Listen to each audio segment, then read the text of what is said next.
የማቴዎስ ወንጌል ምዕራፍ 1 ቁጥር 19 እናቱ ማርያም ለዮሴፍ በታጨች ጊዜ ሳይገናኙ ከመንፈስ ቅዱስ ጸንሳ ተገኘች።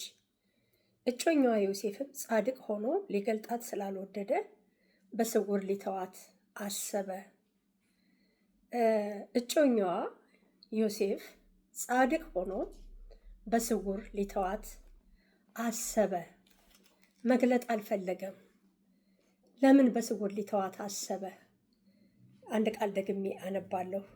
ምሳሌ 25:2 የእግዚአብሔር ክብር ነገርን መሰወር ነው፣ የነገስታት ክብር ግን ነገርን መመርመር ነው። ነገስታት የነገሩን ምንጭ ለማወቅ ይመረምራሉ፣ ይፈለፍላሉ፣ ሁሉን ስለማያውቁ። እግዚአብሔር ግን ሁሉን ስለሚያውቅ ነገርን ይሰውራል፣ በጊዜው መግለጥ ስለሚችል ማለት ነው። ሌላ አንድ ቃልም እጨምራለሁ።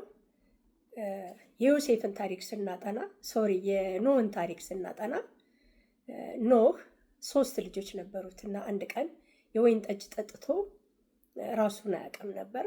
እርቃኑን ተኝቷል ቤት ውስጥ እና አንደኛው ልጁ ቤት ሲገባ አየው እና ወጥቶ ለሁለቱ ወንድሞቹ ነገራቸው።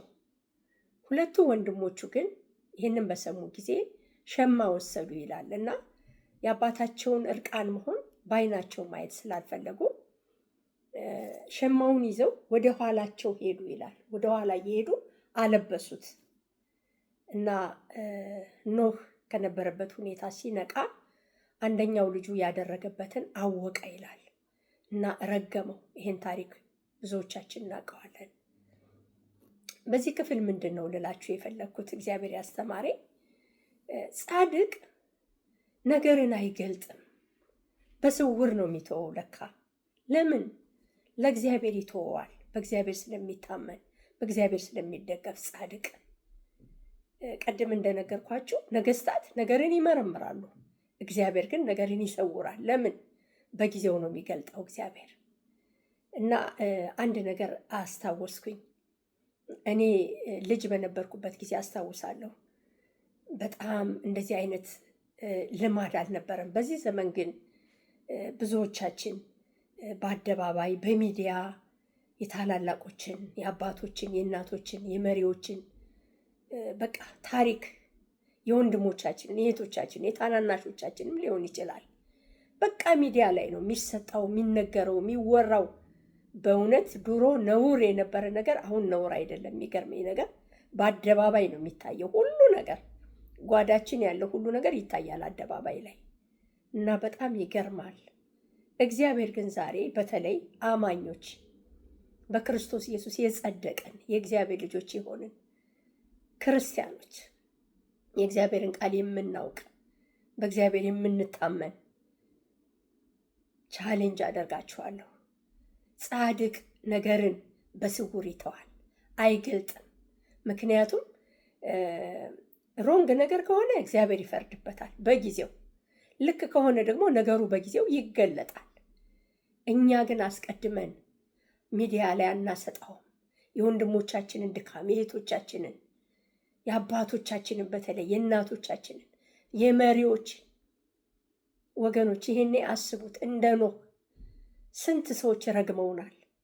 ስንት ሰዎች በእኛ ላይ ክፉ ቃል ተናግረዋል፣ አዝነዋል። ልባቸው ዞር ብለን እናስብ እና መረገም ደግሞ ታውቃላችሁ ዋጋ ያስከፍላል። እግዚአብሔር ምን አድርገን ሆኖ አይባልም። ይሄ ራሱ ዋጋ ያስከፍላል። አባቶች ሲረግሙ፣ እናቶች ሲረግሙ ድሮ ይደርሳል። እኔ አውቃለሁ፣ በህይወቴ ዘመን ብዙ ነገር አይቻለሁ። ስለዚህ ወገኖች አንደኛ እግዚአብሔር ደስ አይለውም። እግዚአብሔር ደስ አይለውም። ታላላቆቻችን እንድናከብር፣ የሰው ልጆችን ሁሉ እንድናከብር ነው የተጠራ ነው። እግዚአብሔር ቃል እንደዛ ነው የሚለው። ሰዎችን ሁሉ ስለ ሰው ነዋ ክርስቶስ ኢየሱስ ከሰማይ የመጣው ስለ ሰው እኮ ነው። ስለዚህ እግዚአብሔር ያከበረውን ሰው እኛ በአደባባይ ማዋረድ፣ ማቅለል፣ በቃ ማስጣት፣ ጓዳውን፣ ጉዳንጉዱን፣ ኤቭሪ ነገሩን አይገባንም ማለት ነው ወገኖች። ስለዚህ ጻድቅ ነገርን ይሰውራል እንጂ አይገልጥም፣ አያዋርድም። ማንንም ለማዋረድ አልተጠራንም። የማንንም ነገር በአደባባይ ለማስጣት አልተጠራንም ወገኖች። እኔ ታላቅ እህታችሁ እመክራችኋለሁ። ዛሬ በዚህ ቃል እግዚአብሔር እኔን ስላስተማረኝ እመክራችኋለሁ በእውነት። እና ዮሴፍ በጣም የሚገርም ሰው ነው። ዮሴፍ ስለ ማርያም ወጥቶ ቢናገር ኖሮ እኮ አስቡት፣ በአይሁድ ባህል ማርያም ምን ልትሆን እንደምትችል አስቡት፣ ምን ሊገጥማት እንደሚችል አስቡት፣ ምን ሊፈጠር እንደሚችል። ምናልባትም ተወግራ ላትሞት ትችል ይሆናል፣ የእግዚአብሔር ፈቃድ ኢየሱስ ክርስቶስ እንዲወለድ ስለነበረ። ነገር ግን ሊገጥማት የሚችለውን ነገር አስቡት፣ ሊመጣ የሚችለውን ውዝግብ ሁሉ አስቡት።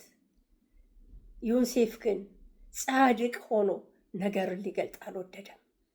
ስለዚህ ወገኖች እኔ ለራሴ ከዚህ በኋላ ለካ እንደዚህ ማድረግ የለብኝም ብዬ ትምህርት ወስጃለሁ። እናንተም ይጠቅማችኋል ብዬ ነው የማካፍላችሁ። ጻድቅ ነገርን በስውር ይተዋል እንጂ አይገልጥም። እስኪ እኛ ምሳሌ እንሁን ወገኖቼ፣ እኛ በተግባር እናውለው። እግዚአብሔር ደግሞ ያለፈ ነገራችንን ሁሉ ይቅር ይለናል። ስለሰማችሁኝ አመሰግናችኋለሁ። ጌታ ኢየሱስ አብዝቶ ይባርካችሁ።